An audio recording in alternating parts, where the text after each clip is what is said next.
यहाँ के क्या है, यहाँ के पंचभौतिक तन है, पृथ्वी आकाश जल अग्नि वायु, और वहां नूरी तन है।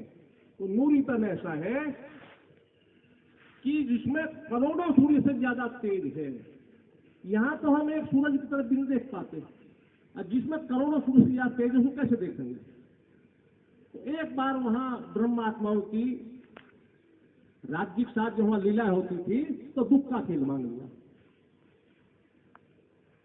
दुख हुआ था नहीं, क्योंकि परमधाम में सब कुछ है, लेकिन एक चीज नहीं है, क्या नहीं कि अपूर्णता नहीं है, वहां कमी की कमी है, किस चीज की कमी नहीं है वहां।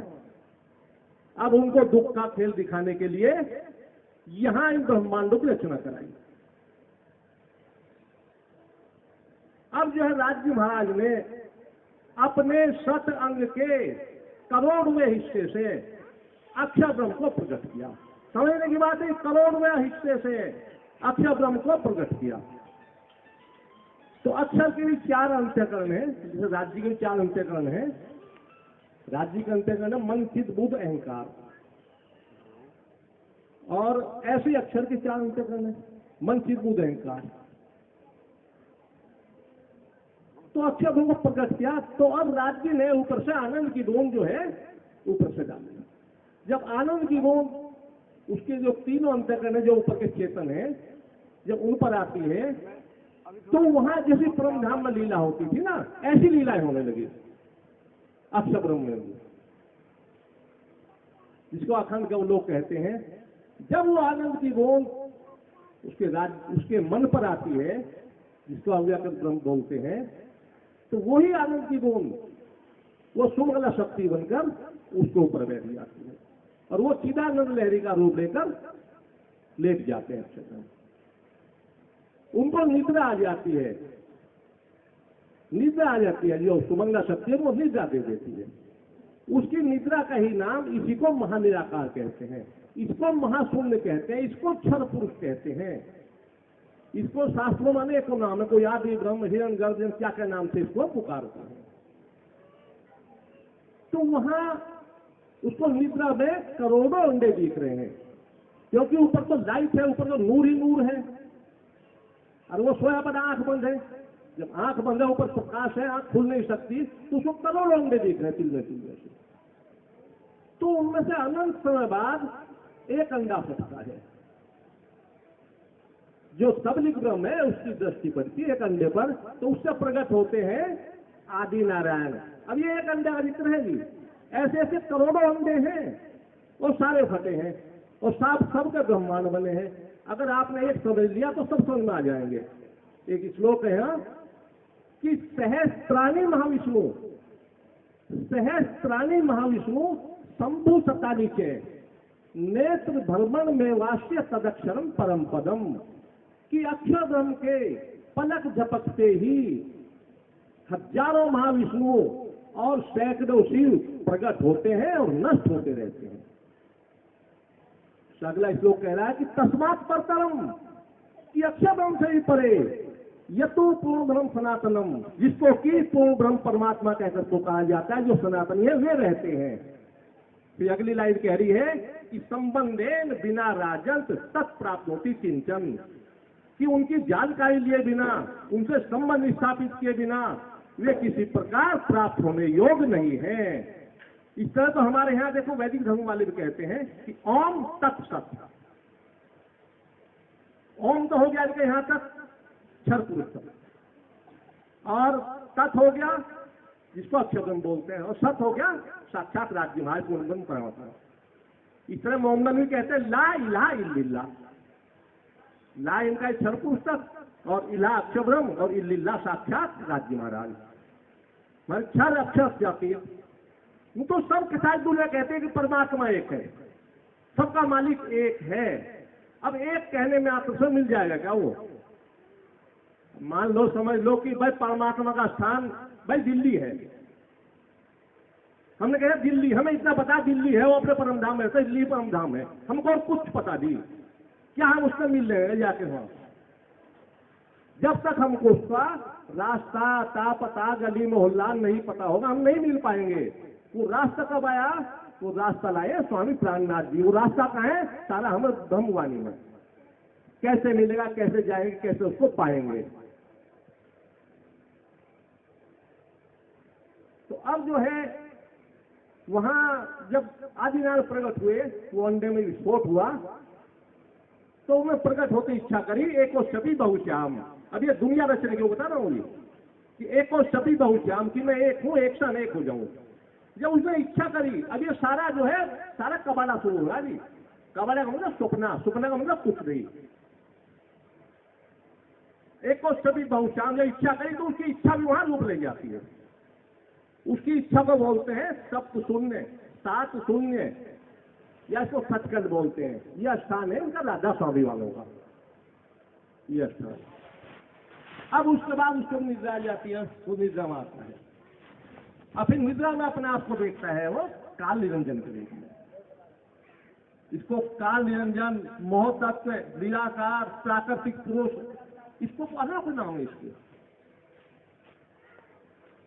अब ये काल निरंजन वो है जिसने महाभारत में विराट रूप दिखाया था, कृष्ण के ऊपर आवेश डालकर कि देखो मेरे अंदर सब मरे पड़े हैं, ब्रह्मा विष्णु महेश और 33 करोड़ देवी देवता और सब जीव जंतु नर नारी सब मरे पड़े हैं। सबकी उत्पत्ति इसी से होती है, यहीं से काल निरंजन से ही देवी देवता सबकी यहीं की उत्पत्ति होती है। इसके यहाँ 10 शक्तियां बहुत विकराल शक्तियां हैं, एक एक की 64,000 शक्तियां हैं। उनकी नीचे अनंत शक्तियां हैं, वे किसी को भी यहाँ से ऊपर नहीं जाने देती, सबको यहीं रोक देती है। अब यह भी निद्रा में आता है। अब यहाँ से जो है, यहाँ से 2 शक्ति प्रकट होती है। एक तो प्रकट होती है यहाँ से ज्ञान गायत्री, एक प्रकट होते हैं यहाँ से प्रणव ब्रह्म, ओम कहते हैं। ये सारा ओम का क्षेत्र चल रहा, महान आकाश तक ओम का क्षेत्र सारा। अब ओम भी निद्रा में आता है। अब ओम के द्वारा यहाँ इनकी 5 तत्वों की रचना होती है, पृथ्वी आकाश जल अग्नि वायु, और मन बुद्धि अहंकार, 3 ये होते हैं। मन बुद्धि अहंकार या सतोगुण रजोगुण तमोगुण बोलते हैं इनको। अब इन्होंने भी अपने मन को अलग किया। इनका मन है निद्रा में आते हैं, इनका मन है शेषशाही नारायण। अब शेषशाही नारायण की कमल नाल से प्रकट होते हैं ब्रह्मा विष्णु और शिव महेश। अब जब प्रकट हुए तो इन्होंने हजारों वर्ष तक तप किया कि हम क्यों आए हैं, क्या करें। जब हजारों वर्ष बाद इनको आदेश मिलता है ऊपर से कि सृष्टि रचने का, तब ब्रह्मा जी ने यहाँ 14 लोकों की स्थापना करी, 14 लोक बनाए। एक जिसमें हम बैठे भूलोक है, इसके ऊपर है, इससे 6 ऊपर है भूलोक, स्वर्ग लोक, महल लोक, तप लोक, जन लोक और बैकुंठ। और इससे 7 नीचे अतल वितल सुतल तलातल रसतल महातल पाताल, 7 नीचे हैं। और ये सब अष्टावरण में बंद हैं। अब ये सृष्टि की रचना शुरू होती है। अब ऊपर से दुख खेल का खेल देखने के लिए अब एक स्टेज बन गई, तैयार हो गई। अब कोई यहाँ दुख में सुख ढूंढने लगे तो मूर्खता है, क्योंकि इस ब्रह्मांड का बीज क्या है? दुख का। अगर दुख का बीज बोया तो वहां तो दुख ही मिलेगा। अगर मान लो हमने भाई नीम का बीज बो दिया, निंगोली बो दी, तो उससे जो पेड़ बनेगा, डाल साग तना पत्ते सब कुछ कड़वे होंगे। उसमें उसके बदले कितना मीठा डाल लो, कितना मीठा डालो, फिर भी कड़वाहट रहेगा। तो क्योंकि ये ब्रह्मांड दुख का है। अब दुख में सुख नहीं मिल सकता। अब यहाँ इसको परमधाम नहीं बना सकते। अगर इसको यहाँ परमधाम बना दिया तो वहां कौन जाएगा? बोलो श्री सतगुरु महाराज की जय, बोलो श्री प्राणनाथ प्यारे की जय। एक बार शिव से पार्वती पूछने लगी कि भगवान यहाँ 7.5 करोड़ मंत्र हैं, इनमें सबसे उच्च मंत्र कौन सा है? पार्वती जब बोली है तो शिव बोले मैं नहीं जानता। और बोली है कि ये बताओ कि यहाँ इतने संप्रदाय हैं, अनंत संप्रदाय है, कोई सिख पंथ है, कोई बुद्ध पंथ है, कोई जैन पंथ है, कोई ओम शांति है, कोई धन धन, अनेकों भरे पड़े हैं।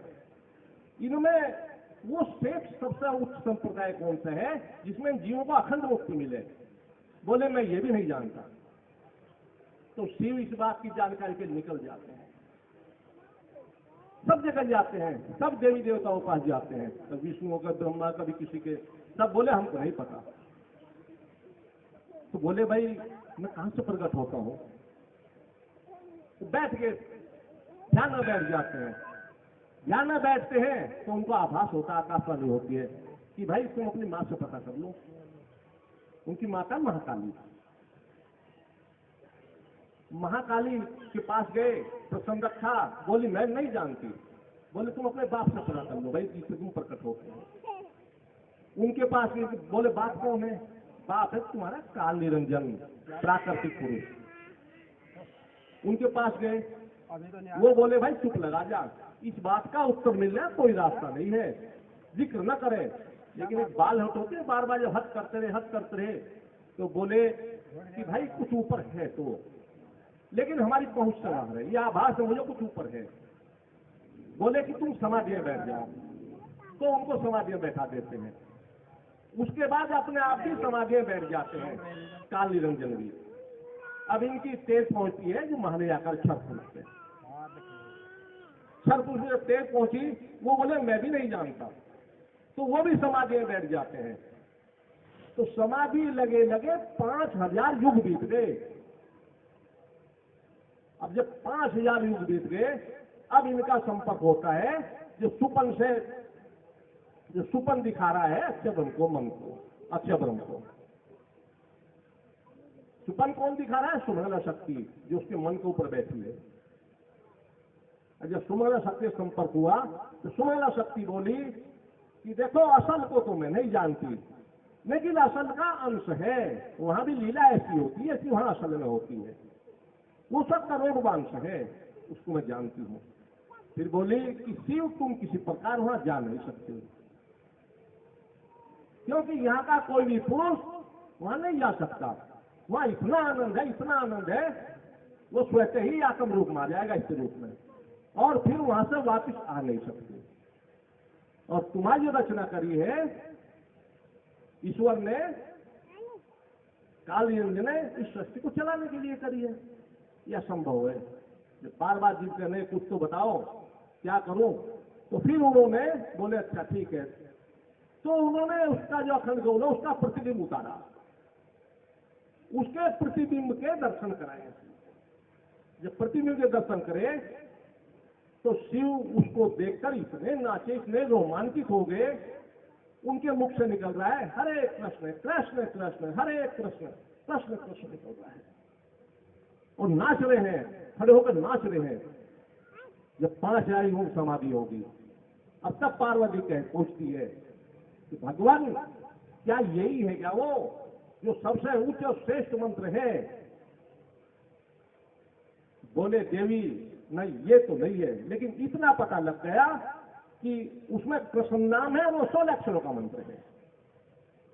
एक श्लोक आता है ग्रंथ का कि मंत्रास्य चिंतामणि प्रोक्ते सोढ़ सारनो महामनु ब्रह्म प्रियानाम सानिध्यम ददाते न संशय, कि वो जो 16 अक्षरों का मंत्र है जिसके द्वारा यहाँ जीवों का उद्धार हो जाएगा, वो चिंतन मनन करने का मंत्र है। उसके चिंतन के द्वारा, उसके मनन के द्वारा ये सब जीव भवसागर तक पार हो जाएंगे।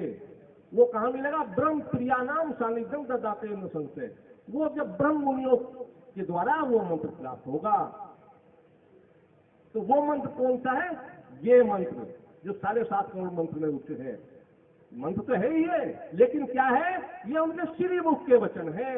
जिस ब्रह्मांड में शुरू में आते चाहती अपने श्रीमुख से उन्होंने बोला है कि निज्ञान श्री कृष्ण अनादि अक्षाती। आज तक कोई भी ऐसा वचन, ऐसा मंत्र इस ब्रह्मांड में नहीं था।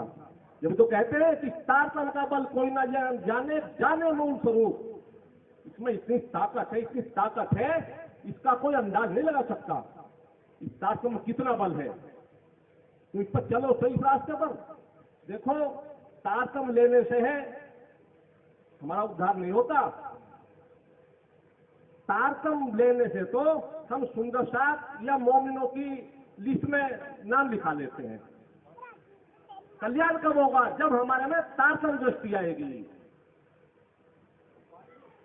तारतम दृष्टि आए बिना धाम पहुंचना है। तारतम दृष्टि क्या है? कि देखो हम तो वहां राज्य के चरणों में बैठे हैं, और राज्य के चरणों में जब सत्य आप कोई बैठी है ना, और राज्य से दावा करो कि हमारे तो पराक्रम इंद्र नहीं है, और अंदर हमारा तारतम चलता रहे, ना होठ हिले ना जीभ हिले, और राज्य का श्रृंगार निहारो। कैसे राज्य बैठे हैं, कैसे सब सखियां बैठी हैं, वो श्रृंगार निहारो, और राज्य से दावा करो कि हमको अपने चरणों बुला लो, हमको अपने चरणों बुला लो। जब हम रोज ये करेंगे, रोज ये करते रहेंगे, तो एक न एक दिन राज्य बुला ही लेंगे। तो मान लो भाई आप किसी अपने बहुत प्यारे को बार बार रोज फोन करते हो कि भाई आप आ जाओ, आप आ जाओ, आप आ जाओ, तो एक ना एक दिन उसको आना ही पड़ेगा। तो ये है तारतम दृष्टि। और भूल जाओ, और ये भूल जाओ कि मैं तो एक आत्मा हूं, और वहीं से मैं स्वप्न देख रही हूं, ये हमारा कुछ नहीं है। हमने जन्म कितने कितने जन्म ले लिए, हर जन्म में हमारे अलग साथी बनते हैं, अलग पति, अलग पत्नी, अलग बेटे, माँ बाप, हर जन्म में अलग अलग बनते हैं। ये कितने जन्म ले लिए। अब ये सबसे सुनहरा अवसर है अपने घर जाने का, ये अंतिम बेरा है, इसको ऐसे नहीं गंवाना चाहिए। बोलो श्री प्राणनाथ प्यारे की जय, बोलो श्री सतगुरु महाराज की जय। देखो सुंदरसार जी, यहाँ 5 तारीख पैदाइश है, 5 तारीख पैदाइश है। ये कुरान के भी तीसरे उसमें अध्याय में लिखा है। एक तो पैदाइश है कुंभ से, कोई मोंगल नहीं बता पाएगा। एक कुंभ से है, और एक है एक हाथ से, एक है 2 हाथ से, एक है खिलकत से, और एक है मूल इब्तिदाई से। कुंभ से तो वे लोग हैं जो कहते हैं हम क्या जाने परमात्मा को। उन्हें कितने समझाओ, वो हम लोग करना खाना सुबह शाम तक इसमें लगे रहते हैं, तनिक भी कितने खेते हो बाहर नहीं निकलते। एक है एक हाथ की, जो मोहम्मद के रास्ते पर चल रहे हैं, जो मोहम्मद के रास्ते पर चल रहे हैं, इसका ऊपर निकल जाएंगे। एक है 2 हाथ की, 2 हाथी कौन है? जो स्वामी जी, प्राणनाथ जी और देवचंद जी के रास्ते पर चल रहे हैं, जिनको बोलते हैं सुंदर साथ। वे इनसे ऊपर वाली उसमें बैठ कर पहुंच जाएंगे। और एक है चौथी है खिलकत, जो ईश्वर शक्ति है। बैटिंग सब जीवों पर ही आके, तो वे जो है सब इनसे ऊपर वाली बैठ कर पहुंच जाएंगे। और फिर जो है एक है जो मूल इब्तिदाई की, कौन है? जो ब्रह्मात्माएं हैं। ये ब्रह्मात्माएं जो है, ये सबसे ऊपर वाली बैठ में उनके जीव वहां जाएंगे। तो इस तरह यहाँ पे ये व्यवस्था बनी हुई है। तो इस अवसर को नहीं गंवाना चाहिए। हम कहाँ मार खाते हैं? इन देवी देवताओं में लगकर, इनमें फंसकर। यही तो हमको दुख का खेल दिखा रहे हैं, इनसे तो निकलना है। देखो, जब यहाँ मोमदनों को ऊपर से जब 90,000 हरुप आए थे, तो बोले 30,000 तो भाई तुम खोल दो, और तुम अपने इसमें कर्मकांड बना लो। और 30,000 उन्होंने कुरान दी, इसको तुम नहीं खोल सकते, इसको हम ही खोलेंगे। और बोले 30,000 हम ही खोलेंगे आकर में आकर। तो मोहम्मद बोले कि जो मेरी उम्मत होगी इसका क्या होगा जी? बोले इसकी गति तो सिर्फ जब ही होगी जब मैं आऊंगा। मैं आऊंगा जब दो चोलों में रूह लगे, जो 2 जामे हैं, जब मैं आऊंगा तभी होगी असली गति को। बोले इसमें तुम अपने कर्मकांड बना लो, जो तुम्हारी उम्मत इन पर चलती रहेगी वो 2 जग में नहीं जाएगी। लेकिन असली गति जब होगी जब मैं आऊंगा। क्योंकि अब इससे पूर्णम से पहले कोई भी ज्ञान ऐसा नहीं था, कोई भी धर्म ऐसा नहीं था, कोई भी ग्रंथ ऐसा नहीं था जिसमें जो परमात्मा से मिलने का रास्ता हो। जब मैं 2 चोलों में आऊंगा तभी असली गति तभी होगी उसकी। तो एक कर्मकांड बनाए उन्होंने, रोजा, नमाज, कलमा और ज़कात, ज़्यारत ये बनाई। रोजा बोले असली रोजा क्या, मोमिन का रोजा क्या है? किस संसारिकता से रोजा रखना है। इनसे ये नहीं कि हमारे बेटे हैं, ये फला है, ये फला है, इनसे लिप्त नहीं होना, इनसे रोजा रखना है। ये नहीं हमने खाना पीना बंद कर दिया। वे कहते हैं कि भाई शैतान का कत्ल करो, शैतान को मारो, शैतान का पत्थर मारो।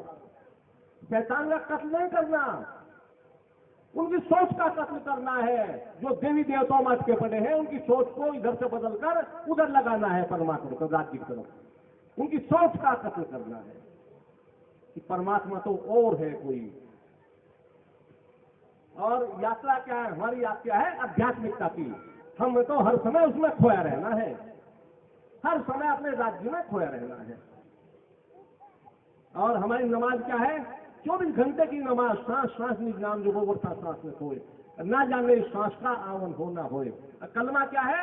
जो असली कलमा हमारा क्या है? तारतम, जो स्वामी जी लाए हैं। तो ये 5 विनय है, ये 5 विनय मोमिनों की है। इन पर चलना है हमको अगर अपने घर जाना है। तो बोलो श्री प्राणनाथ प्यारे, बोलो श्री सतगुरु महाराज की जय। तो हमने विराम लेना छोड़ा है। प्रणाम जी, प्रणाम जी।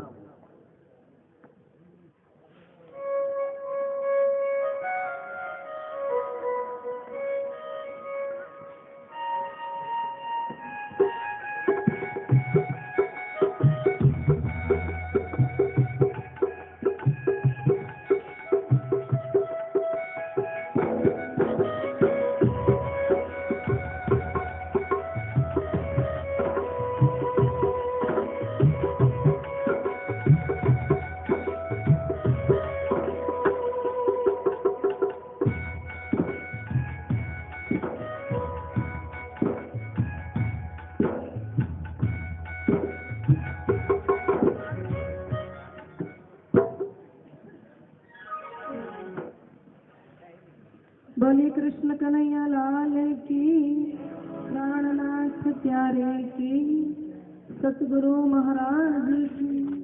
सुंदरदास जी,